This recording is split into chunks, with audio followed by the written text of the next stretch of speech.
Federal Drive is presented by GEHA, Government Employees Health Association, proudly providing health and dental benefits to federal employees and their families. Visit GEHA.com. USAID was an early target of the Trump administration's move fast and break things approach.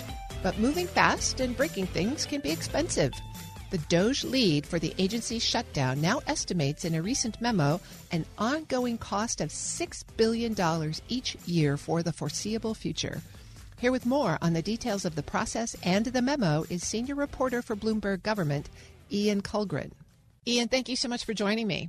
Thanks for having me. So we're talking about the current state of the shutdown of USAID, but it feels like forever ago. Can you just refresh us on what's been going on with that agency since the Trump administration came into power? Well, I agree. It does feel like forever ago because so much has happened, but it really wasn't that long ago. It was one of the first targets that President Trump had when he got into office.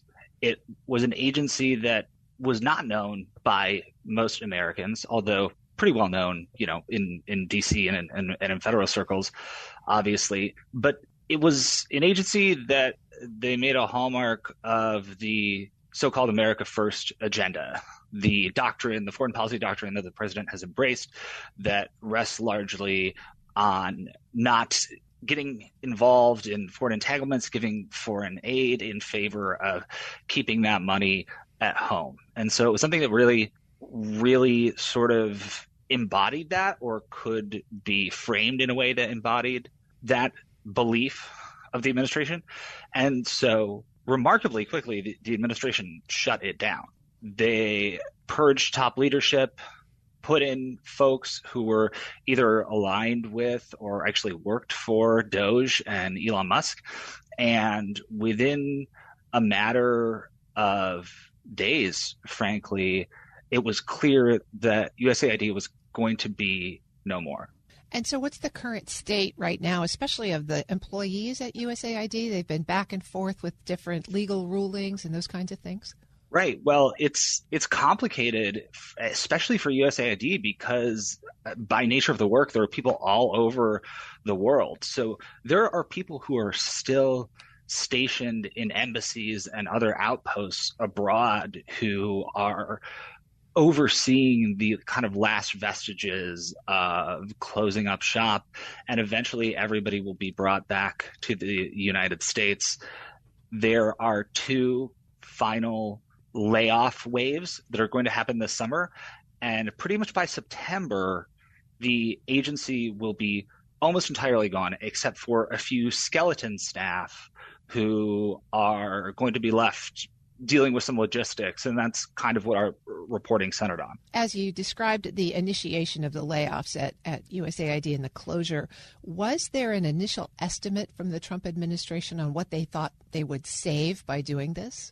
Well, like many things in those early days of the administration, especially, but also now, it was kind of a moving target.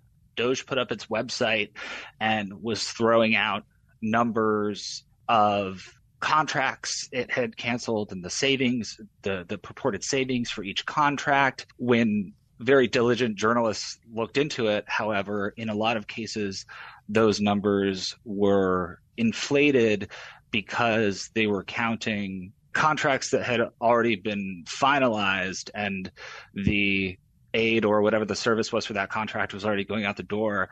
So there were kind of ad hoc estimates about how much it would save. But really more than that, the administration made it a target in the culture wars too. It was snapshotting alleged DEI efforts. There was the famous alleged transgender opera that the agency had funded that has continued to be a talking point for the administration.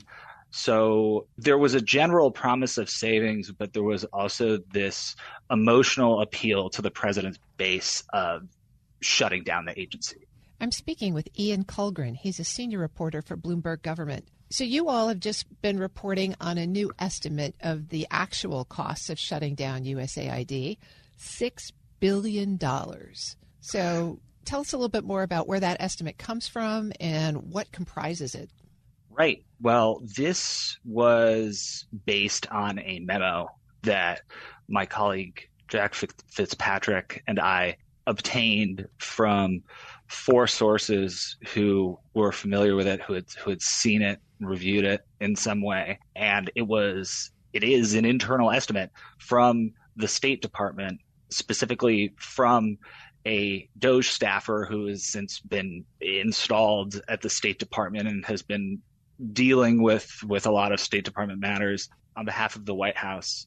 It was an estimate, so it was a DOGE estimate about how much it was going to cost to shut down the agency that took a number of things into account, including canceled contracts, including anticipated litigation, that added up to, I will add not just $6 billion, but $6 billion a year over an undetermined period of time. It was a little bit unclear what that time period was, and it's one of the many things we tried to get clarification on from Secretary Rubio from the State Department, and they declined to participate in the piece or provide any updated estimates. So it's still a little bit soft, and it was, I will say, it was a draft memo as well that 9 officials had signed off on. We do not know for sure whether Secretary Rubio has seen it, whether he evaluated it himself, if it changed, what the final number is. But what it does show is the remarkable costs of shutting down an agency that your average voter and taxpayer just would not think of, because there are just so many things that you have to close down properly, or it can end up costing taxpayers more. USAID's operating budget was only $2 billion a year, and your reporting shows that it gave out about $35 billion in grants in 2024. So $6 billion a year for some undeterminate number of years seems like it's going to cost more to shut it down than it would to continue to operate it.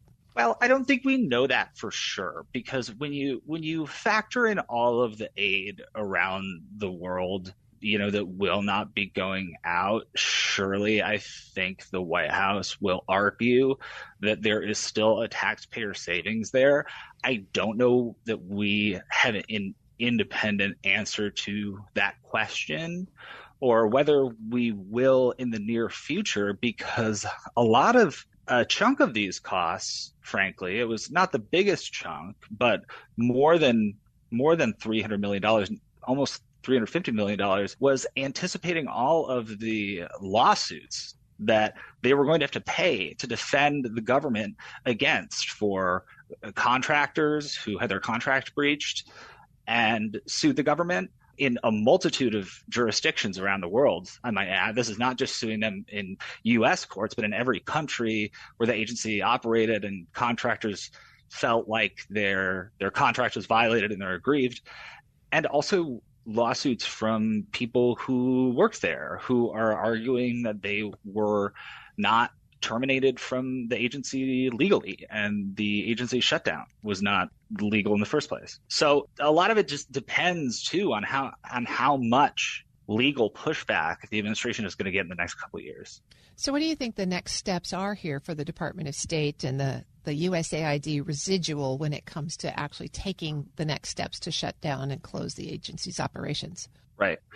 Well, the bulk of those continued costs in the memo we obtained were related to shutting down contracts. So they're still going to need people to, as carefully and as legally as is possible at this point, continue closing down those contracts abroad, folding up operations. They're going to need a continued legal staff, again, for these lawsuits. Another thing the memo talks about is that they're also going to need continued HR support, because you have thousands of employees who worked at the agency. I believe it was about 4,000, according to this memo, who were sort of leaving at once or very close together, who are going to have questions about their pensions and continued insurance and just all of the general offboarding things that need to be done to again, prevent people from coming back and suing the department for not handling things the wrong way. So I think broadly, there's this lesson in this memo about the costs of moving fast and breaking things, as Silicon Valley likes to do, and the costs of trying to do things as quickly as possible. That's a really good reminder. Do you think that this is an indication of the kinds of challenges that the administration is going to face with some of those other agencies that were early in their targets, like the Consumer Financial Protection Bureau or the Department of Education? Absolutely. I mean, USAID is its own agency with its own statutory mandate, or what was its own statutory mandate, and every agency is different. But yeah, sure, when you boil it down to the root here, it's the costs associated with cutting things really fast that come back to bite you. And that is something, surely, that is going to be replicated across other agencies, and is something that the White House is going to carry with it as a lesson going forward, especially now that we're in this point where Elon is gone and you have different leadership in there.